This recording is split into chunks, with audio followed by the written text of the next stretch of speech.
आजम शाहिद खाकान अब्बासी इस वक्त कौमी असम्बली में इजहार ख्याल कर रहे हैं। लेकिन इंसाफ होता हुआ नजर आना चाहिए। चीफ जस्टिस साहब ने हुक्म फरमाया है कि कोई मीडिया टॉक रेफरेंस से बनने से पहले नहीं होगी, रेफरेंस के फाइल करने से पहले नहीं होगी। आज नैब के चेयरमैन, नैब के डीजी, नैब के अफसरान खुलकर नाम ले लेकर अपोजिशन के मेंबरों के और उन पर इल्जामात लगाते हैं और उनकी हत्या करते हैं, और आम आदमी यह समझता है क्योंकि उनको तो हकायक इल्म नहीं होता कि ये शायद वाकई मुजरिम है। फिर जो आईन का आर्टिकल 10A है उसको जरूर पढ़ लिया जाए कि फेयर ट्रायल का इशू कॉन्सेप्ट क्या होता है। क्या अगर आपने एक मीडिया ट्रायल कर दिया, आपने मामले को अवाम के सामने फैला दिया, तो फिर कल इंसाफ कहां मिलेगा। मैं ये भी जरूर कहूंगा कि अगर आपने यही इंसाफ करना है कि ना इल्जाम लगाना है, आपने सिर्फ बात करनी है कोई सबूत के बगैर और गिरफ्तार करना है पार्लियामेंट के मेंबरान को, तो जरूर करें, लेकिन दोनों तरफ कर ले तो बेहतर होगा। इस वक्त इस मुल्क के वज़ीर-ए-आज़म साहब इमरान खान साहब भी हेलीकॉप्टर केस में नैब वहां भी इन्वेस्टिगेशन कर रही है, तो अगर लीडर्स ऑफ अपोजिशन गिरफ्तार हो सकते हैं तो लीडर्स हाउस को गिरफ्तार कर लिया जाए।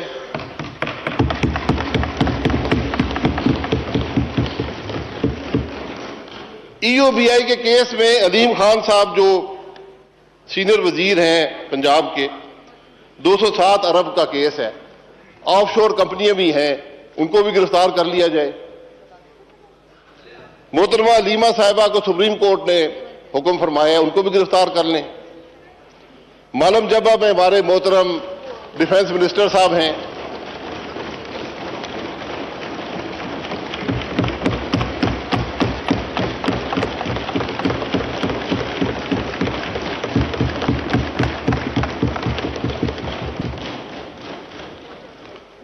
मालम जब्बा केस में हमारे मोहतरम डिफेंस मिनिस्टर साहब हैं, उनको भी गिरफ्तार कर ले। चिन्योट आयरन ओर का केस, ये सब नैब के केसेस हैं, मेरे बनाए हुए नहीं है। स्पीकर पंजाब असेंबली हैं, उनको भी गिरफ्तार फरमाएं। KPK का मेट्रो का केस है, हर शख्स कह चुका है, वजीर खजाना मौजूदा खुद कह चुके हैं कि 10-20 अरब रुपए का घपला है, किसी को वहां पूछा नहीं गया आज तक। KPK का अकाउंटेबिलिटी ब्यूरो बना था, ना वो चल सका, उसके चेयरमैन बदले गए, वो भी मामला वहीं पड़ा है। 80 करोड़ और 1 अरब का खर्चा हो गया कि कोई पूछने वाला नहीं है। और साथ ही उस खैबर पख्तूनख्वा में चूंकि एहतसाब की जरूरत नहीं है तो उसको खत्म कर दिया गया। जहांगीर तरीन साहब, सुप्रीम कोर्ट का डिसीजन है, वो भी आजाद फिरते हैं। इसी तरह बाबर अमान साहब हैं, सुप्रीम कोर्ट की डायरेक्शन है कि इतना बड़ा स्कैंडल है, कोई पूछने वाला नहीं है। मैं फिर ये कहता हूं उसकी इंक्वायरी भी कंप्लीट है, रेफरेंस फाइल हो चुका है, पूछने वाला कोई नहीं है। तो मैं ये जरूर कहता हूं कि एहतसाब, मैं बिल्कुल एहतसाब के हक में हूं। हमारी हुकूमत से शुरू करें, हमारी परफॉर्मेंस में कोई कमी हो, कोई करप्शन हुई हुकूमत के दौरान, जरूर पकड़े। लेकिन आज जो मीडिया ट्रायल है, जो अपोजिशन को दबाने का तरीका है, ये जमहूरियत के हक में नहीं है, ये पार्लियामान के हक में नहीं है। आप कस्टोडियन है इस हाउस के, ये आप पर लाजिम है कि आप ऐसा माहौल पैदा करें। अगर कोर्ट्स अपने आप को प्रोटेक्ट करते हैं, फौज अपने आप को प्रोटेक्ट करती है, हम प्रोटेक्शन नहीं मांगते, हम इंसाफ मांगते हैं। आपका काम है कि कोई इदारा इस हाउस के मेंबरान को कोर्स ना कर सके, उनको दबा ना सके, उनकी वफादारियां ना बदल सके, उनको जेल दिखाकर उनसे काम ना ले सके। ये आपका काम होता है। मैं नवाज शरीफ साहब, 200 के करीब हेयरिंग्स नवाज शरीफ साहब भुगत चुके हैं। मुझे पाकिस्तान का कोई केस दिखाएं जिसमें 200 पेशियां किसी ने भुगती हो। जिन पर सैकड़ों अरब के इल्जामात हैं, नैब ने लगाए। कई साल से केस चल रहे, पूछने वाला कोई नहीं है। ये मैं सिर्फ ये कहता हूं कि इंसाफ सबके लिए होना चाहिए और बराबर होना चाहिए। एहतसाब बिल्कुल होना चाहिए। एहतसाब हमारी हुकूमत से शुरू करें। मैं वज़ीर-ए-आज़म था, मेरी कैबिनेट है। एहतसाब उनकी परफॉर्मेंस पर, हुकूमत में अगर करप्शन हुई हम जिम्मेदार हैं। लेकिन आप यहां वहां से ढूंढ कर, शहबाज शरीफ साहब बैठे हैं, सारा पाकिस्तान जानता है, साफ पानी में बुलाया, आशियाना में अरेस्ट कर लिया, मिला कुछ नहीं। 64 दिन का रिमांड कातलों का नहीं होता। स्पीकर साहब, आप लीडर ऑफ अपोजिशन का रिमांड लेते हैं, शर्म नहीं आती? पूछने वाला कोई, हुकूमत कहती है हमारा नैब से कोई ताल्लुक नहीं है। मैं इनकी बात पर यकीन कर लेता हूं, कोई ताल्लुक नहीं है। वज़रा अल्हम्दुलिल्लाह सारे पास हो गए, मैं उनको मुबारकबाद भी देना चाहता हूं।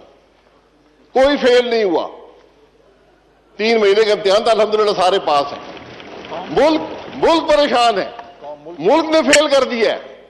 वज़ीर-ए-आज़म साहब ने पास कर दिया। 20-20 मिनट का इम्तिहान था, मुबारकबाद मैं जरूर देना चाहता हूं।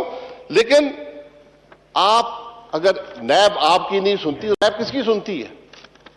उम्मीद आपकी सुनेगी। कानून मौजूद है।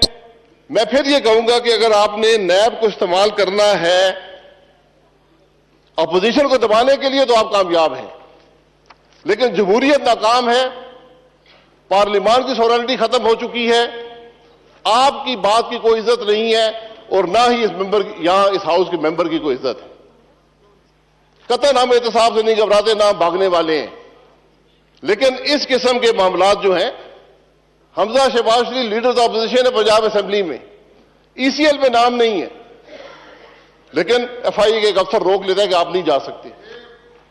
कोई पूछने वाला है? कोई कानून है मुल्क के अंदर? जुल्फी बुखारी साहब का नाम ईसीएल पे है, वजीर आजम नाम निकलवाते हैं और साथ जहाज में उठाकर उम्रे पे ले जाते हैं। कोई पूछने वाला है? सुप्रीम कोर्ट का हुक्म है कि ईसीएल का फैसला सिर्फ पार्लियामेंट काबीना कर सकती है, कोई और नहीं कर सकता। तो मैं स्पीकर साहब सिर्फ ये बात करना चाहता हूं कि इस मामले को सीरियसली लिया जाए। हमने ये मामले पहले भी भुगते हैं। मुशर्रफ जो आज हो रहा है ये कुछ भी नहीं है, मुशर्रफ ने बहुत ज्यादा इसे कर लिया, लेकिन वो एक आमिर का दौर था, एक आमरीत थी, मुल्क में जमहूरियत नहीं थी, तो हमने बर्दाश्त किया। लेकिन आज क्या जवाब है? कोई जवाब देने वाला है? कोई सुनने वाला है?